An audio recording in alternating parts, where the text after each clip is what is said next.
Hey there, I'm Brian Conway and welcome to this episode of Marketing Secrets Unveiled.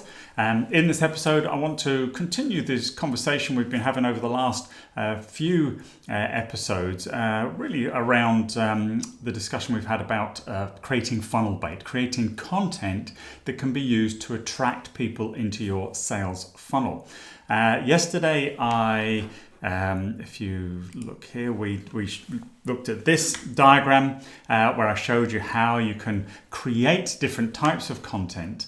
Today I want to talk a little bit about different strategies that you can adopt to actually use that content, as I said, to attract and create leads for your business, or if you're a salesperson, for your own personal sales pipeline.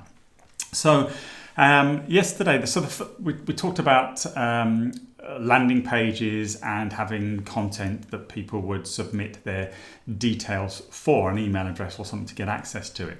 So, for example, we said we would have a landing page and traffic would come to that landing page, and by submitting their email address and perhaps their first name, that's not always necessary, but at least their email address, we would then give them access to an ebook or a short training course that we might put together, or access to maybe a webinar recording or one of those pieces of content that I explained you could create. We talked about 10 different types of content you could create. Now this strategy, as you see here, or as I just explained, is often referred to as gated content. That means that obviously the person trying to get access to that content has to go through some kind of gate, and the landing page is the gate, so they can't get it unless they submit their details. So that's one strategy. An alternative strategy is to actually use some of the, or part of the content perhaps that you've created as bait in its own right. So what that means is that, let's say you have created an ebook. I showed you an example yesterday that was about 11 pages. It was 4,000 words. So that would be too much for a blog post or an article on somewhere like LinkedIn or whatever. So what I might do is take an extract from that. I might take a chapter or a piece, or just one piece of valuable information, and I would put that out into the public domain. So I would maybe create an article, let's say on LinkedIn as an example, and then within that article I would then suggest that if they want the full article or more details or the other chapters in the book or the full video series or whatever it might be, then I would drive them again back to my landing page, and then use the landing page to capture their contact details so I can market to them on an ongoing, consistent basis. So this over here, if you're watching, let's say the article out on LinkedIn is a piece of content that we've created using the method we discussed yesterday, or at least it's a snippet of it, but we're giving it without people having to submit any details. And that is what we call ungated content. So you now have two different strategies. You can give some of this content away, and then if somebody gets value from it, which ideally they will do, you can then encourage them to get more, and to do that they go to a landing page then where they submit their details to get the rest of the content, which is gated. So that's one strategy. So we've got two there now. We've got gated and ungated content. Another way of using ungated content is to build your authority.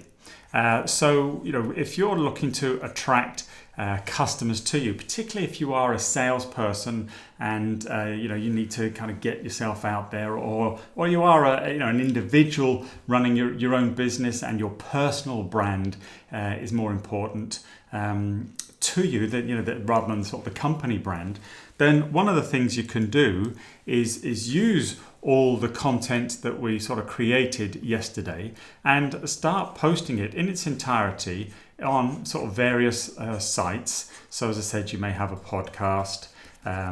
We said you might have a YouTube channel using the video. You may produce some articles using the written context, etc. And you use that to attract people to you as an individual. So you're building your authority. You're just getting omnipresence. Sometimes it's referred to. You're making noise, and you're creating awareness of who you are. And people start to see your content on a consistent, regular basis, and then start to approach you, and perhaps even then reach out to you on these various channels. So they send you a message on YouTube, or they send you a connection request on LinkedIn, as an example. So you're using that content, as I said, really just to build your authority. So that's the full content now. You don't gate it, but you use it as a way of attracting people to you. Now, it's not my preferred strategy, because I genuinely believe you cannot beat capturing somebody's email address, because somebody does need to see you on a consistent and constant basis, and the best way to get your information in front of them is to capture that email and then push them to these other content sites. So if somebody did come to a landing page and then submitted their details to get access to a video training program, then you could push them to the podcast, or you could push them to LinkedIn or your blog or whatever, then to get access to other materials, other content that would be of value to them. So you've got more control if you can capture their details. But I wanted to give you a sort of full picture of how you can use content to, again, just more generically build your personal brand and be seen to be an authority on your subject matter and attract people to you that way. As I said, the downside is you don't have any control over people seeing that. You can't put it in front of them. You just have to hope that they follow you on those various channels and they pick it up through push notifications or things that some of these channels can offer. But two different strategies there, gated and ungated material. My preferred is gated. It's quicker. You can run ads, paid ads, drive them into a landing page. You can track your conversions, which we talked about a few episodes ago, and then get them onto your mailing list, and then you can follow up and upsell and cross-sell and all that sort of good stuff. But you can use, as I said, parts of that content to create some sort of pre-bait almost to attract them to your landing page to then get them in for the full product offer, so to speak. So trust you found that useful. Please, again, comment, please like, please share. So appreciated. I'm doing this because I want to help people grow their businesses, or if you're a salesperson, I want you to help grow your pipeline so you can have more people to sell to, so that you can close more deals, make more sales, and ultimately earn more income. That's why I'm doing this. That's why this is all free, and why you can get access to this across, again, the various channels that I publish it to. If you want more details and more snippets and tricks and tactics and hacks, or whatever you want to call them, about lead generation or selling, then please head on over to marketingsecretsunveiled.com, and you can get access there to much more much greater numbers and volume of content that will help you in various parts of your lead generation activity.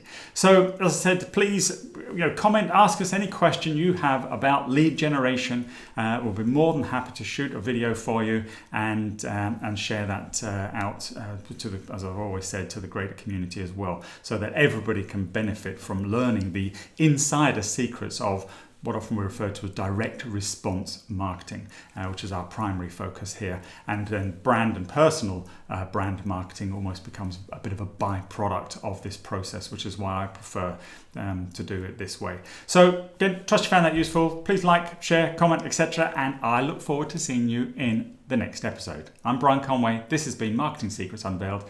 You take care. Bye-bye.